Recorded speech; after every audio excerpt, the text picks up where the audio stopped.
Oliver's Travels going up. Line almost complete. The Glenroy Chaff handicap field set for a start. Light is there. They're racing. Megazone away fairly. Black Juke Caddy jumped well, and here's Cramden. Lipstick Flickers. Gates of Babylon also hurtling across soon after the start. In behind them, Beauty Canis. Oliver's Travels got posted wide. Dacio's on the inside of that pair. Then Tracciato and Moshard back in the middle.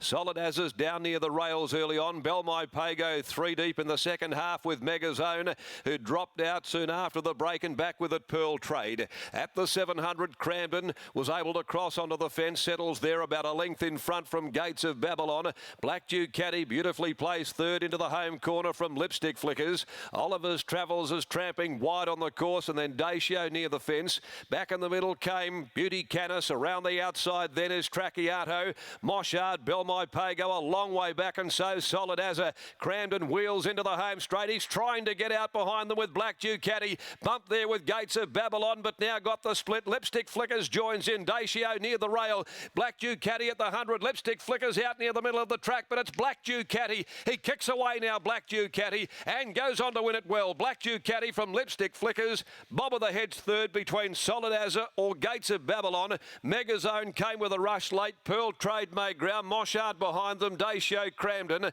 Belmai Pago didn't flatter. Beauty Canis was never there. Well back Tracciato, and after sitting deep all of the way, Oliver's Travels had found himself back there at the tail of the field. Black Duke Caddy is the winner in the club's colours. Salutes in the Perth Racing Silks over Lipstick Flickers. Had to bullock his way clear there, Black Duke Caddy. Gates of Babylon sitting outside of him, but he was going that well. He got rid of Gates of Babylon, kicked, and then staved off the challenge of Lipstick Flickers before pulling away from them and going on to win convincingly at its first run back. Fine effort, Black Duke Caddy. Schooled well in a trial recently for Michael Lane. Blackfriars mare for Pete Caporaro, B. Spencer, K. Matthews, the Falsify Syndicate, Johnny Pusey and John Scray. And posting win number 4 from 7. Promising mare. And she was really good here this afternoon, Black Duke Caddy, doing it very well over Lipstick Flickers. Photo for third goes to 13, Solid Azza, Joe Azza Party. 5 Gates of Babylon, 4th, and 5th is 9, Dacio. 10, 7, 13 and 5, 2 lengths. A very decisive win. A long neck, 2nd and 3rd. The time's good, 1, 10, 8, 9. They were humming early on. And 35.39 is the sectional. So this has done it at both ends.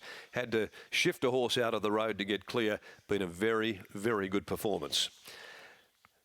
Behind them, Tracciato was okay at its first run back in. Belmai Pago didn't flatter. Megazone finished on pretty well with Moshard, all in a group together behind them, but all honours with Black Duke Caddy. It was the performance of the race. The next of the day, the Western Australia Cup. And it's at 4:20, 3,200 metres, no changes.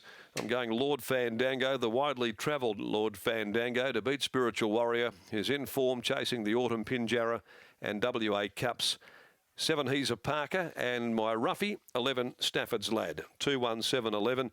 Dark Muskets had 2 goes in this race for a win and a placing, and Sacks On Sacks Off also led them a couple of years ago and ran third to Dark Musket, so it's had a couple of tries also in this particular race. We'll see how it all unfolds. It's the only 3,200 metre race on the WA turf calendar. We're looking forward to it with race 8 at 4:20. Looking forward to that race coming up next, Darren, but I do have trainer Michael Lane with me, the trainer of Black Duke Caddy. Congratulations on the winner. Very lightly raced mare. What's been her story? Yeah, look, Brett, we bred her ourselves, me and Peter. So she's had her multiple issues. Look, she seems to be on top of it at the moment. So, yeah, we give her a good lengthy spell after her last prep. And, yeah, she's come back sounder and better, so which is good.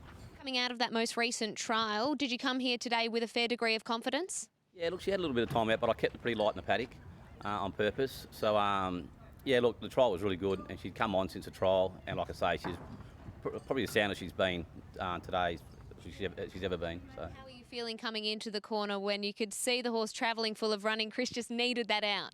Yeah, well, I think that was the best field she's met too. So, yeah, like she's definitely raced a lot truer today than what she has done in the past. So, yeah, I think that's to do with the soundness too. So, yeah, look, Chris, that's his job, isn't it? I don't worry too much when Chris is on him. Trouble-free and feeling a lot sounder now. Do you think she can go on with it and go through the grades? Yeah, I think so. I think this is a distance too. I don't think she's Black Fries, but she's out of a speed week mare. I don't think she's a Black Fries that'll get too far. I think I'll keep her fresh and keep her over the shorter courses.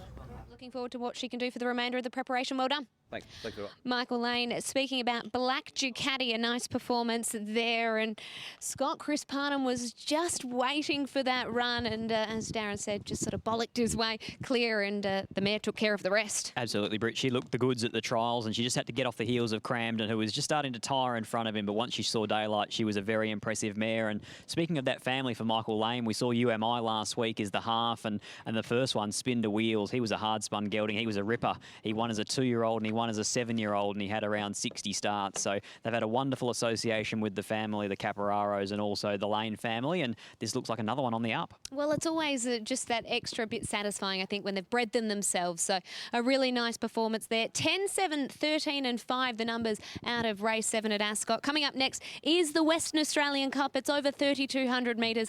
Can't wait. We'll be back shortly.